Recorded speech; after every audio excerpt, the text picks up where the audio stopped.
I think earning money is one of the simplest things I ever learned. And it's one of the most misunderstood things.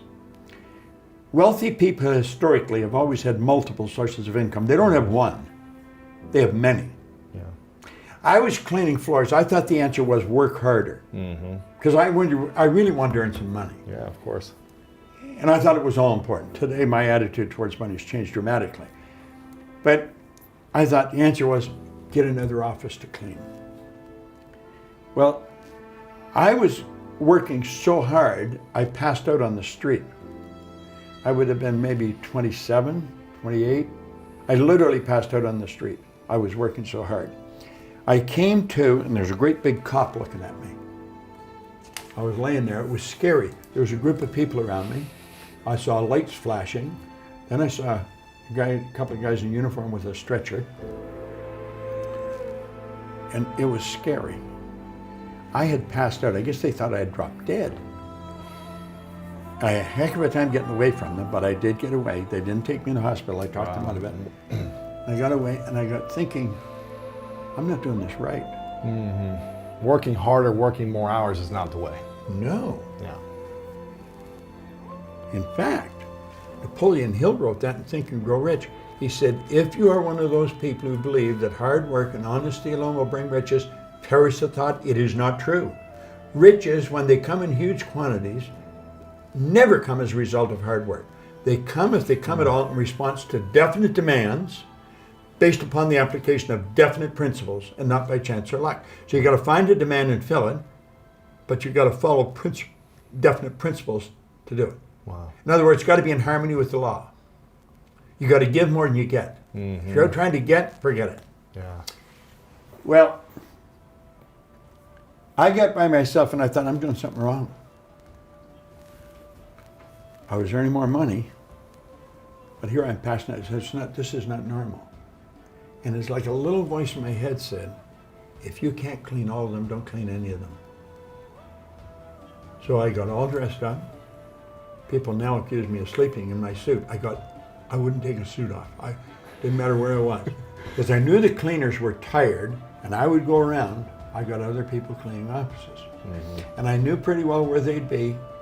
So I'd drop around, I'd bring coffee and donuts, and I would drop in and I would talk to them about goals. And then I'd go to the next person. But I always was dressed up because I knew how tired you get. And if I was in working clothes, they'd expect me to help them so they could finish and go home. Interesting. But when I had shiny shoes and a suit and shirt and tie, they didn't expect me to help them clean. So I'd go on to the next place and then the next place. And that's when I started to open offices. I went from Toronto to Montreal to Boston to Cleveland to Atlanta to London. Do you know what you've just described? I believe the majority of people are living that way. Yeah. The majority. Now that's rather sad, but I think it's true. And it's because we only have one problem in the whole world, and that's ignorance. They're living in ignorance. They don't know that what they're doing is going to keep them where they are. And they keep doing it because they don't know how to change. They're overwhelmed with the debt. People are saying, I need the money. They haven't got it. They want to take their family on a vacation. They don't have the money to go. So they may borrow it and go anyway. Now they got more debt. They have to understand that they don't have to live that way. I wrote a book called You're Born Rich. The truth is you are. Most people are just a little short of money, but you are born rich in potential. Anybody can go to our site, go to bobproctor.com. You can download the book, You Were Born Rich, free. It won't cost you a cent. And chapter 2 is How Much Is Enough. It's described very well how to get out of debt. You got to create a debt repayment program where it's all done automatically. And then you focus on prosperity. You've got to have a financial goal. You've got to work toward it. And you've got to understand that you can earn more than you're earning. And wealthy people don't have one source of income. They have more than one. I was earning money all last night while I was sleeping. You can actually earn more money when you're sleeping than you can spend when you're awake. You know, it sounds like a cute line, but it's true. There's no end to what we can earn. If you are not getting information from someone who is already wealthy, then you're probably getting information from the wrong people. Most people ask their brother-in-law, or the guy next door, or the girl they know, How do I earn more? Hell, if they knew, they'd be earning it. They don't know. And most people talk to people that don't know. Carlyle put it very well. He said he did not believe in the collective wisdom of individual ignorance. And that's where most people are getting it, from people that don't know any more than themselves. I think you have to go. That's why these seminars are so important today. Yeah. People have the opportunity to go and learn. Most people won't pay to go. I tell people, listen, you invest in this, it'll probably be, borrow the money to do it. It's probably the last time you'll ever have to borrow money. Yeah. Our seminars are not raw. It's not nothing. Our seminars teach people about themselves. It's like when Bill Gove said, if I want to be free, I got to be me. I'm thinking, I better know who me is. I didn't know who me was. I was doing a lot of things. I was doing them right. I was earning money, but I didn't know who I was. I started to study me. And the more I know me, the better I know you. You only have to study yourself. You'll know what everybody, because we're all the same. Yeah. It's our behavior that's different, our results that are different. Those that pay attention. But if you don't pay for it, you're not going to pay as much attention. If you pay more, you'll pay more attention to learn. I had an aunt and uncle who were as poor as church mice. I mean, they just didn't have anything. And they had a whole house full of kids. And I used to drop by their house periodically. I was doing very well. And I was teaching seminar. And I remember it was around Christmas time, and he was rushing around trying to get credit cards from some big stores so they could buy presents for the kids. Yeah. And I said, you know something? He said, never mind, next year will be different. I said, you know something? Next year is going to be exactly the same as it is this year, because you never change you. Wow. I said, you should get into the seminars and learn something. I know something you don't know. Well, they came to the seminar. He got paid every 2 weeks. So that meant 3 times a year, I think he'd get paid 3 times, maybe 4 times a year. He'd get paid 3 times in a month. That one pay was extra because they were budgeted for 2 pays. I made them pay to come to it. Wow. Something said I made them pay. And I think they thought I should have comped them into it. But you know, Mark thanked me, my aunt, I don't know how many times that I charged them.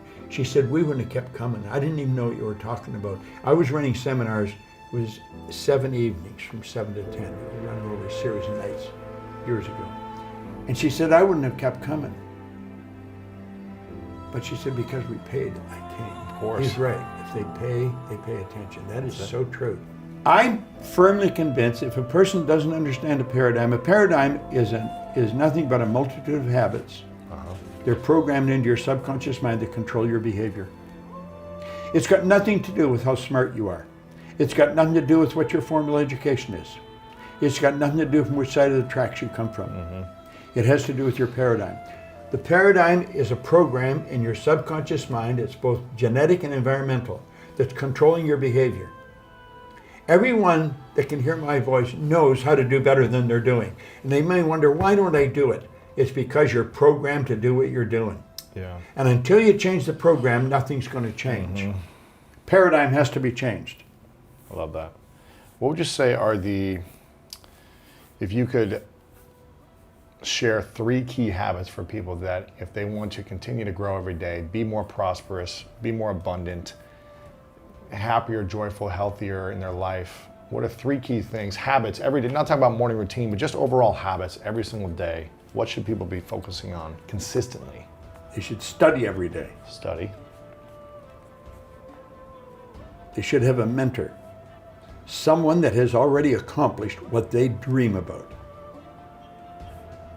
They might not even know the person, but they could get introduced to them and ask them, what are half a dozen things I should do every day? Yeah. Ask them. They know. Most people are getting advice from people that don't know any more than themselves. Yeah. And the third one, you've definitely got to have a goal, and when you write it, you've already got it intellectually. So you operate intellectually, emotionally, and physically. Well, your intellectual mind, the second you decide on it, you've got it. It tells you in the Bible, before you speak, I'll hear you. It's because the thought always precedes the word. The second you get emotionally involved, you've got it emotionally. Yep. You've got it intellectually, you've got it emotionally. It's only a period of time till you got it physically. Be, do, have, yeah. That's right. But the have comes in a period of time. So it's not overnight? Every seed has a gestation or an incubation period. Yeah. When a woman gets pregnant with a child, it takes 280 days. Yeah. The husband doesn't come home a month later and say, come on, where is it? Right. He waits, as James Right. Allen said, as one who understands. He understands there's a gestation period. Where I come from, if you plant a seed for a carrot, it takes approximately 70 days for it to manifest. All physical seeds have a gestation or an incubation period. We know that now, but we didn't always know that. We weren't always aware. No one knows what the gestation period is for a spiritual seed, and an idea is a spiritual seed. But we do know that it operates by the same laws. And the laws of the universe are precise. They can be studied. They can be understood. We operate by law. Our life is governed by laws. Like, we know it's going to get dark tonight. We don't wonder if it is. Yeah. You know when the tide goes out, it's coming back. Winter never follows winter. We know these things. That's all expression of law.